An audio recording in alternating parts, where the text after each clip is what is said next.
make yourself a little T-table to graph that one. And then we're going to make ourselves a little T-table to graph the other one.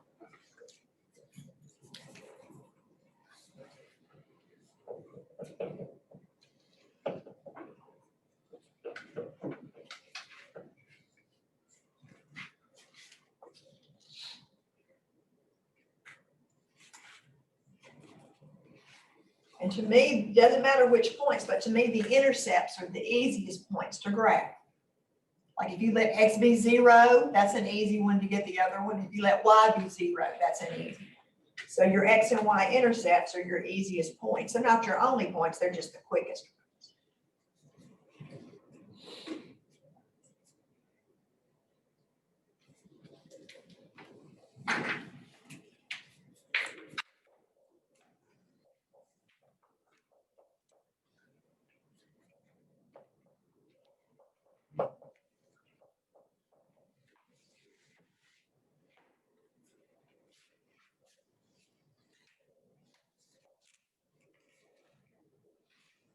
All right, you help me. Look at this first one. 3x minus 2y is 2. Now, on that second test, you had to graph things. So you should know before you start that's going to graph a line because you don't have any squares or cubed or square roots. You just have powers of 1 on your two variables. Okay? What if x is 0? If x is 0, doesn't that go away? It leaves me negative 2y is 2. So when you divided both sides by negative 2, what does y come out to be? Negative 1. Is everybody okay? I'm getting 0, negative 1 there. All right, now, remember that's your y-intercept. That's where that graph's going to cross the y-axis because we let x be 0. Now I'm going to go get the x-intercept, so I'm going to let y be 0. If y is 0, doesn't that go out? So that leaves me 3x is 2, doesn't it? So when you divide both sides by 3, what does x come out to be? 2/3. Everybody okay? Now, if you'd rather do something like put in a 1, can you do that if you want to? Sure you can. You could have 3 times 1 is 3 minus 2y is 2. When you subtract 3 from both sides, you get like a negative 2y would be a what? Negative 1 and y would be a 1/2. So you can get as many points as you need. Is everybody with me? All right. So I'm going to come over here and graph it.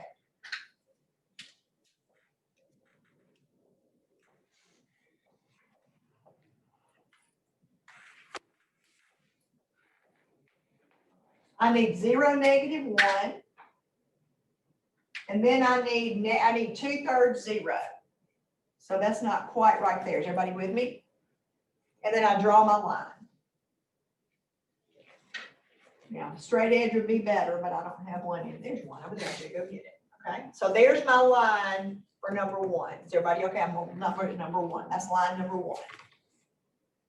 Now I'm going to do line number 2. Now, what if x is 0 on this one? If x is 0 on this one, doesn't that 2x go out? So that leaves me 4y is 12. So what do I get for y? 4y would be 12. So when I divide both sides by 4, what does y come out to be? 3. So 0, 3. All right. What if instead I let y be 0? Well, if y is 0, aren't I left with 2x is 12? So when I divide both sides by 2, what does x come out to be? -6. I think it's positive 6, isn't it? We okay? So we see why we got 0, 3, and 6, 0. Good? So I'm going to go graph that line. 0, 3, and 6, 0.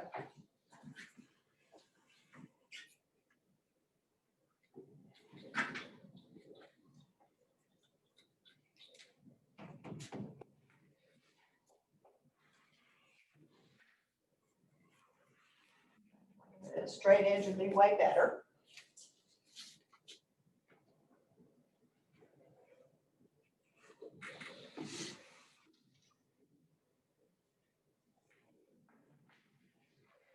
that's a picture of my system of equations. Now, do you see that those two lines cross? They cross right about there, don't they? What was your answer over there for the system? What was X? 2. 2. What was Y? 2. 2. Where did they cross? At 2, 2.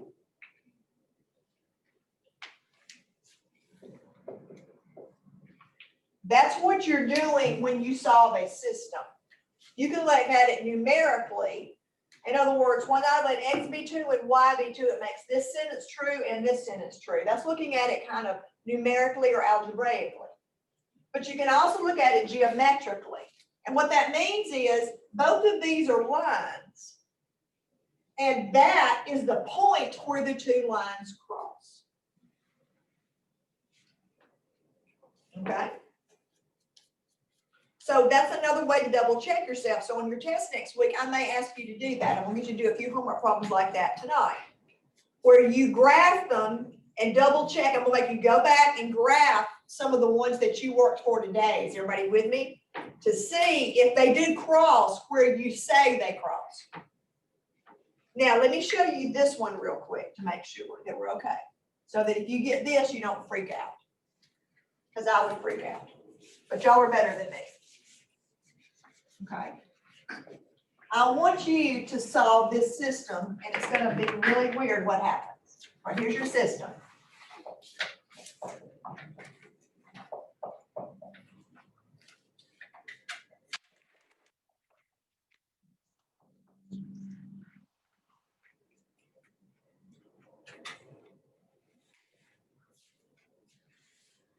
So solve that system for me. And again, I think elimination is quicker than substitution.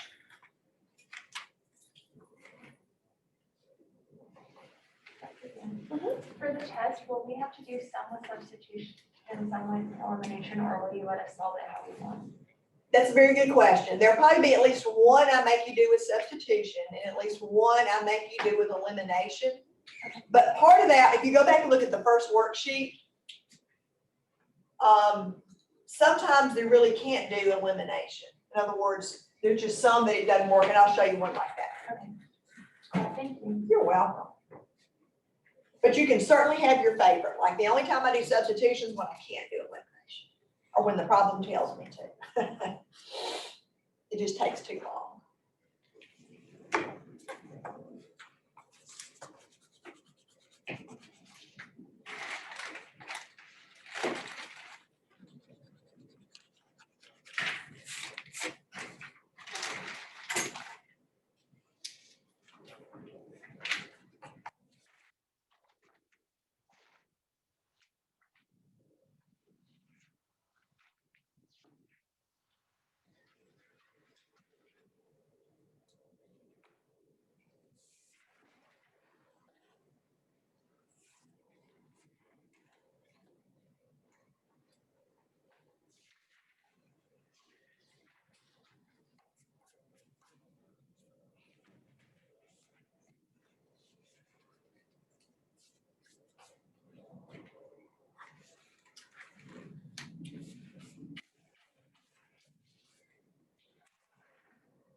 Which one did you try to make match, the X's or the Y's?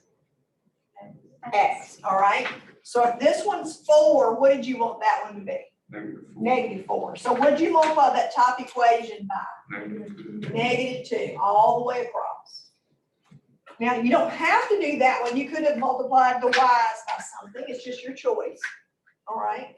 So do we understand that's going to turn this equation into a -4x plus a what? 6, not negative. -6y equals a what? -20. -20. Is that what y'all got? Now, you didn't bother the other equation, so I'm going to leave it the same. Now, something strange happened when you added. What happened to all of your variables? Cancel that. They all went out. So what does that mean you have on the left side? You just have a what? A 0. And then when you add this, what do you get? -10. Now, there's no variable to solve for, is there? Is that statement always true or always false? Is 0 ever equal to a -15? No. So what that means is there's no solution to this system. So you couldn't do substitution of one? Nothing will work. There's not any numbers that you can put in for X and Y that will make both of them true at the same time. There aren't any numbers that work. So like you said, some of them you can't do elimination. Right, in other words, if you did substitution, you'd get the same thing. You would end up with a number equals another number that it doesn't equal. Now, let me explain what happens. All right. If I go graph this first one, 2x plus 3y equals 10. I'll make a little t table again. Okay. So do we understand that if x is 0, that's going to leave me 3y equals 10? Okay. So 3y equals 10. Wouldn't you divide both sides by 3? So y comes out to be 10 thirds. Isn't that like 3 1/3? Okay. What if y is 0? If y is 0, I have 2x is 10. When I divide both sides by 2, what would x be? 5. So I'm going to go graph that picture.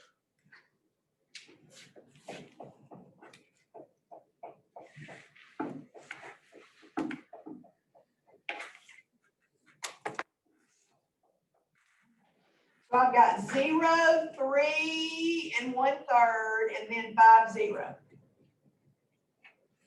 Okay. So I'm going to graph that line first. So there's line number 1. All right, is everybody okay with that one? All right, look what happens when I graph line number 2. All right, line number 2 is 4x plus 6y equals 5. So when I make a little t table, if x is 0, won't I end up with 6y is 5. So when I divide both sides by 6, I just get y to be 5/6. Is everybody okay with that?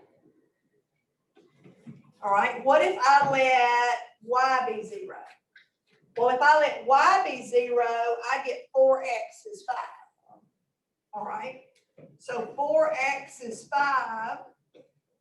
Says x is 5/4, which is 1 1. 1/4.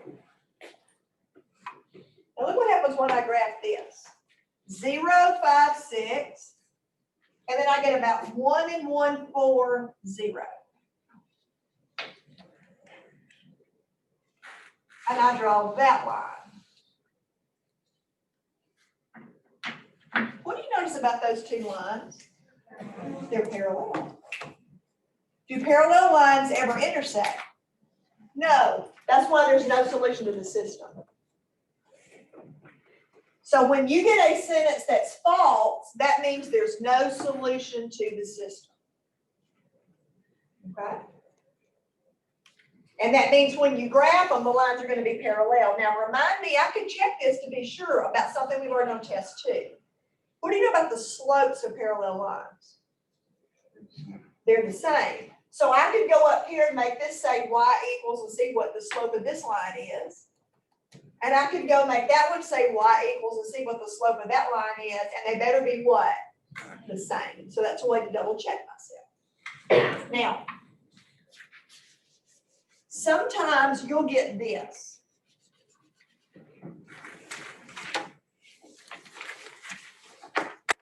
Now, if I had something like this.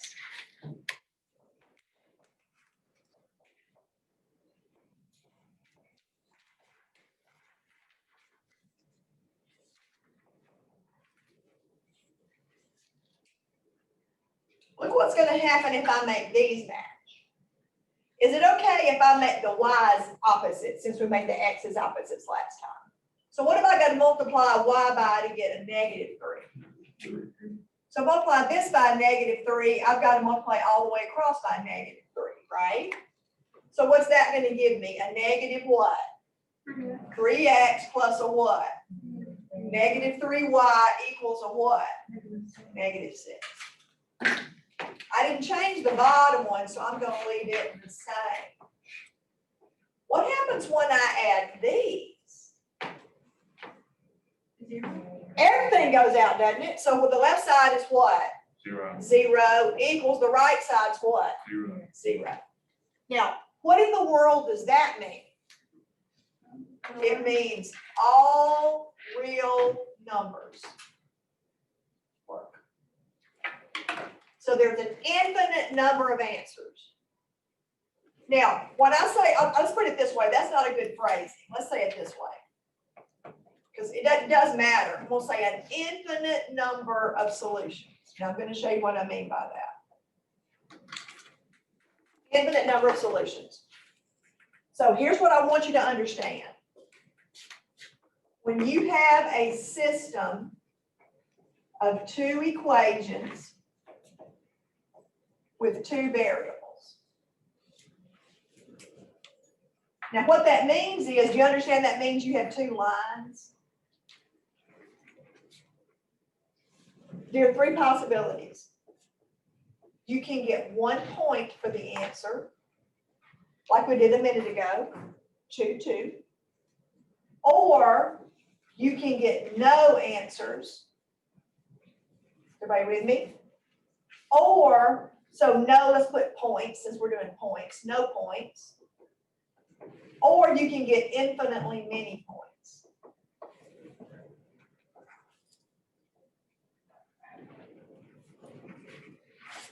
You can't get just 2 points. Can two lines cross at exactly 2 points? No, one would have to bend. Is everybody with me? Now, here's what would happen. If I draw this picture. So if I draw number 1, all right? What if x is 0? What does y come out to be? 0. Or Look no, up here. X is 0, number 1, what does that make y? 2. What if y is 0? What does that make x? 2. So 2, 0, and 0, 2. Now, watch what happens on this second one.